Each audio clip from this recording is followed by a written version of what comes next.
আসসালামু আলাইকুম সম্মানিত প্রবাসীগণ, স্বাগতম আরও একটি নতুন ভিডিওতে। বাংলাদেশ জেদ্দা কনসুলেট টিম আসছে তাবুক সফরে। সেই বিষয়ে বিস্তারিত আলোচনা করব আজকে। তারা কোথায় কত তারিখে আসছে এবং কি বিষয়ে সেবা প্রদান করবে। প্রথমে বলছি তারা কোথায় কি সেবা প্রদান করবে। প্রথমত রয়েছে ই পাসপোর্ট সেবা।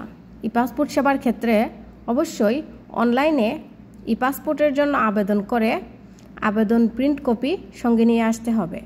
www.epassport.gov.bd এই ওয়েবসাইটের মাধ্যমে ই পাসপোর্টের জন্য আবেদন করতে হবে। আপনার যদি পাসপোর্ট এনআইডি কার্ড অনুযায়ী হয়ে থাকে তাহলে আপনি এনআইডি কার্ড অনুযায়ী আবেদন করবেন। যদি আপনার পাসপোর্টটি জন্ম নিবন্ধন কার্ড অনুযায়ী হয়ে থাকে তাহলে জন্ম নিবন্ধন কার্ড অনুযায়ী আবেদন করবেন এবং জন্ম নিবন্ধন কার্ডের ইংলিশ কপি সঙ্গে নিয়ে আসতে হবে।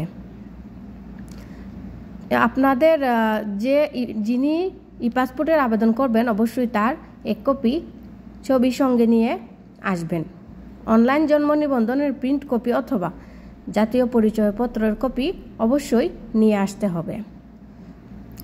এমআরপি পাসপোর্ট চালুর ক্ষেত্রে ই পাসপোর্ট চালু হওয়ার পর বর্তমানে এমআরপি পাসপোর্টের কার্যক্রম সীমিত করা হয়েছে এবং যারা পাসপোর্ট ডেলিভারি নেবেন এমআরপি এবং ই পাসপোর্ট ডেলিভারি নেওয়ার সময় পুরনো পাসপোর্ট ও মানি রিসিট অবশ্যই সাথে নিয়ে আসতে হবে।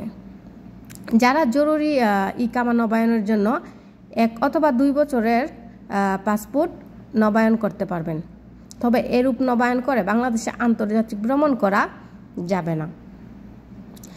যাদের পাসপোর্টের মেয়াদ নেই, অতি দ্রুত দেশে যেতে চাইছেন অথবা যাদের পাসপোর্ট নেই তারা জরুরি ট্রাভেল পারমিট নিয়ে দেশে যেতে পারেন।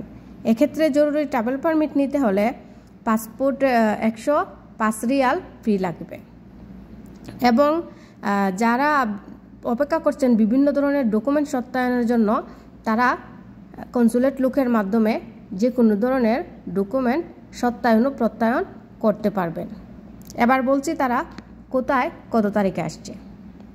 আগামী 25 ও 26 এপ্রিল 2025 রোজ শুক্র ও শনিবার, সময় সকাল 9টা থেকে বিকাল 5টা পর্যন্ত বাংলাদেশ জেদ্দা কনসুলেট টিম তাবুকে অবস্থান করবে এবং প্রবাসী বাংলাদেশিদেরকে সেবা প্রদান করবে।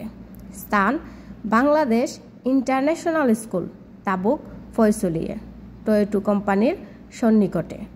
আপনাদের সুবিধার্থে আমি আমার ডেসক্রিপশন বক্সে স্থান, তারিখ, সময় ডিটেলসে লিখে দিব। আপনারা ডেসক্রিপশন বক্স চেক করলে ডিটেলসে সব কিছু ভালোভাবে পেয়ে যাবেন।